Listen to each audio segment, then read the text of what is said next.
മരണത്തോടെ എല്ലാം തീർന്നു എന്ന് കരുതിയ യഹൂദ നേതാക്കന്മാർ തെറ്റുപറ്റി. മരണത്തോടെ എല്ലാം തീരുകയല്ലായിരുന്നു, എല്ലാം തുടങ്ങുകയായിരുന്നു.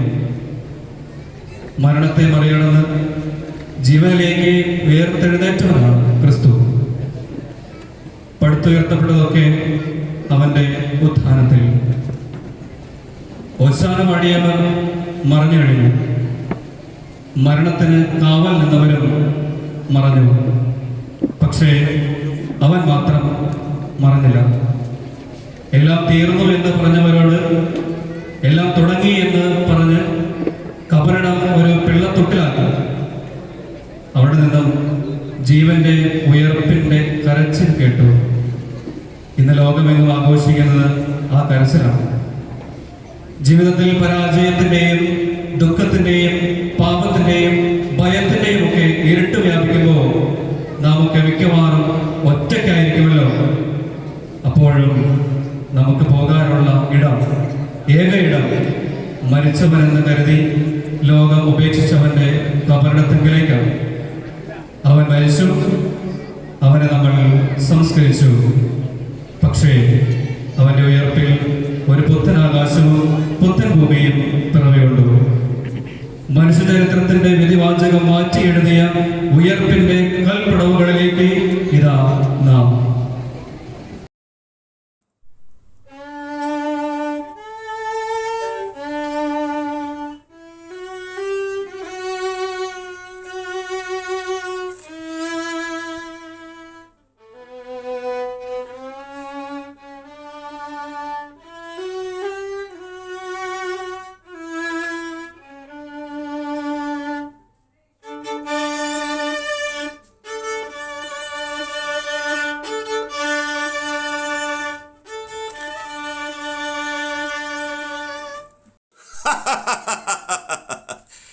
എന്തൊക്കെ പ്രഹസനങ്ങളായിരുന്നു!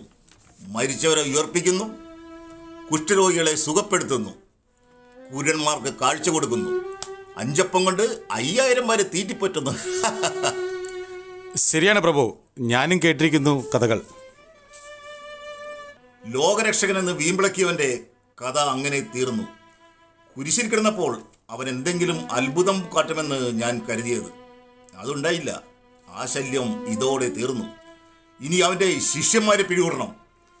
പ്രഭു, അവരെ അന്വേഷിച്ച് നമ്മുടെ പടയാളികൾ നഗരം മുഴുവൻ അരിച്ചു പറക്കുന്നുണ്ട്. അവർ ഈ നഗരം വിട്ടിട്ടുണ്ടാവുമെന്നാണ് തോന്നുന്നത്. വിശ്വസിക്കരുത്, ഒരിക്കലും വിശ്വസിക്കരുത് ഒരുവനെ പോലും. ആ നസ്രായനെ പോലെ സൂത്രശാലികളാണ് അവനും ശിഷ്യന്മാരും. പ്രഭു, ഇന്ന് രാത്രി കൂടി കഴിഞ്ഞാൽ നമുക്ക് ആശ്വാസമാകും. 3-ാം ദിവസം അവൻ ഉയർത്തെഴുന്നേൽക്കുമെന്ന് ഒരു അഭ്യൂഹം നാട്ടിൽ പ്രചരിക്കുന്നുണ്ട്. ഒരു സാധ്യതയുമില്ലാത്ത വിഡ്ഢിത്തം. അങ്ങനെയെങ്കിൽ കാവൽ ശക്തിപ്പെടുത്തണം. അവന്റെ ശിഷ്യന്മാർ ചിലപ്പോൾ മൃതശരീരം കടത്തിക്കൊണ്ടുപോകാൻ സാധ്യതയുണ്ട്. എന്നിട്ട് അവൻ ഉയർത്തു മുകളിലേക്ക് പോയി എന്ന് അവകാശപ്പെടും. നമ്മുടെ സൈന്യത്തിലെ കരുത്തരായ പടയാളികളെയാണ് കല്ലറയ്ക്ക് കാവൽ നിർത്തിയിരിക്കുന്നത്. പോരാത്തതിന് കല്ലറയ്ക്ക് ശക്തമായ കല്ല് മൂടുകയും. അതുമാത്രം പോരാ, ആവശ്യത്തിന് പട്ടാൾക്കാരെ സമീപങ്ങളിലും അണിനിരത്തണം. അവനെ പറ്റിയുള്ള എല്ലാ പ്രചരണങ്ങളും പ്രവചനങ്ങളും ഇതോടെ അവസാനിക്കണം. ചെല്ലു, കല്ലറയുടെ സുരക്ഷിതത്വം ഉറപ്പുവരുത്തൂ. വേഗം. ശരി പ്രഭു.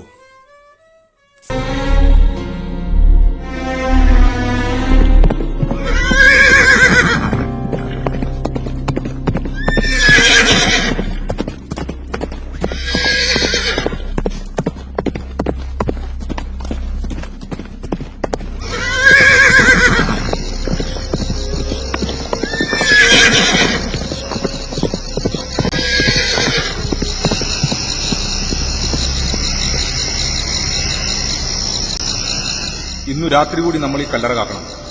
അതോടെ അവന്റെ ശല്യം അവസാനിക്കും. ഇവിടേക്കൊരു ഈച്ച പോലും വരില്ല. പിന്നെയല്ലേ അവന്റെ ശിഷ്യന്മാർ. നമ്മുടെ ഇതുവരെയുള്ള നീക്കങ്ങളെല്ലാം കൃത്യമായിരുന്നു. ആസൂത്രണം ചെയ്ത പരിപാടികളുടെ അവസാന മണിക്കൂറിലാണ് നാം ഇപ്പോൾ. ശ്രദ്ധ വേണം എല്ലായിടത്തും. ഒരു പോള കണ്ണടയ്ക്കാതെയാണ് ഞങ്ങളിവിടെ കാവൽ നിൽക്കുന്നത്. ഈ ദൗത്യം അത്ര വലുതാണെന്ന് ഞങ്ങൾക്കറിയാം. നല്ലത്. ഈ കല്ലറയുടെ ചുറ്റിലും നമ്മുടെ പട്ടാളക്കാരുണ്ട്. അവരെ മറികടന്ന് ആർക്കും ഇങ്ങോട്ട് വരാൻ കഴിയില്ല. എന്നാലും നിങ്ങൾ ജാഗ്രതയോടെ ഇരിക്കണം. വെളിപ്പുറത്ത് ഞാനുണ്ടാകും.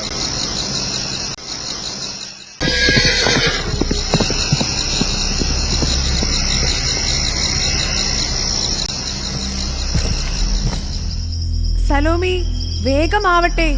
ഇരുട്ട് മാറുന്നതിന് മുന്നേ നമുക്ക് കല്ലറയിലെത്തണം. ഈ സുഗന്ധക്കൂട്ടുകൾ അവൻ അർപ്പിക്കുവാൻ പടയാളികൾ നമ്മെ അനുവദിക്കുമോ?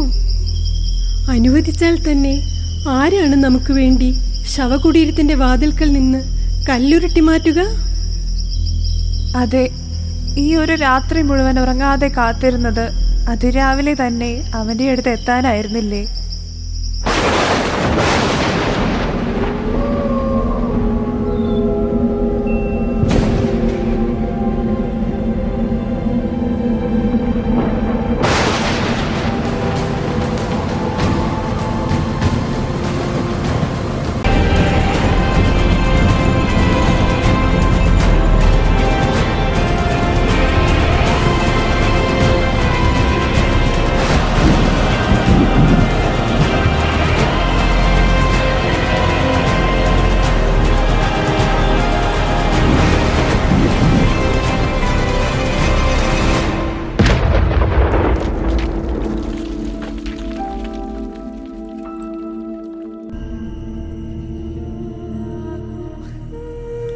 സ്ത്രീയെ,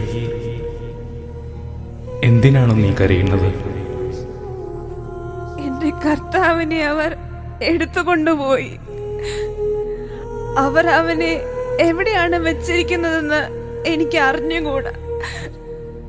അവൻ ഇവിടെയില്ല. താൻ അരുളി ചെയ്തതുപോലെ അവൻ ഉയർപ്പിക്കപ്പെട്ടു.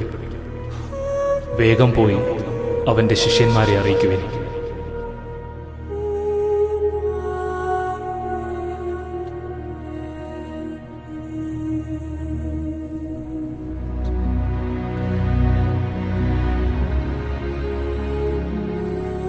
മറിയം മഗ്ദലന അവന്റെ കല്ലറയിൽ കാവലിരിക്കുകയാണ്. അവൾ എന്തിനാണ് കരയുന്നത്? അവൾ ആരെയാണ് തിരയുന്നത്?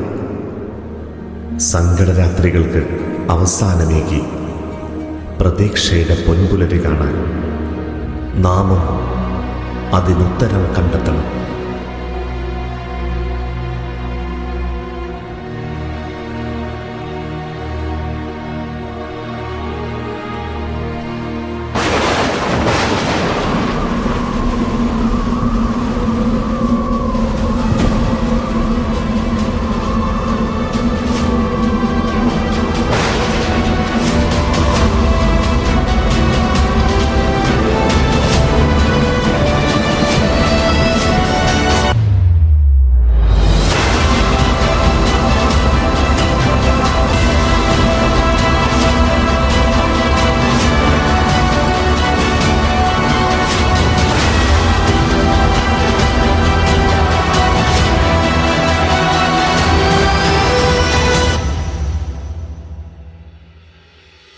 സ്ത്രീയെ, എന്തിനാണ് നീ കരയുന്നത്?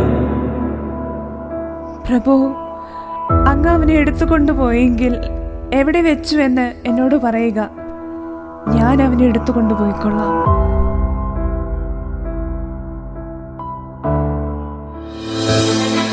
മറിയം, പ്രഭുനി,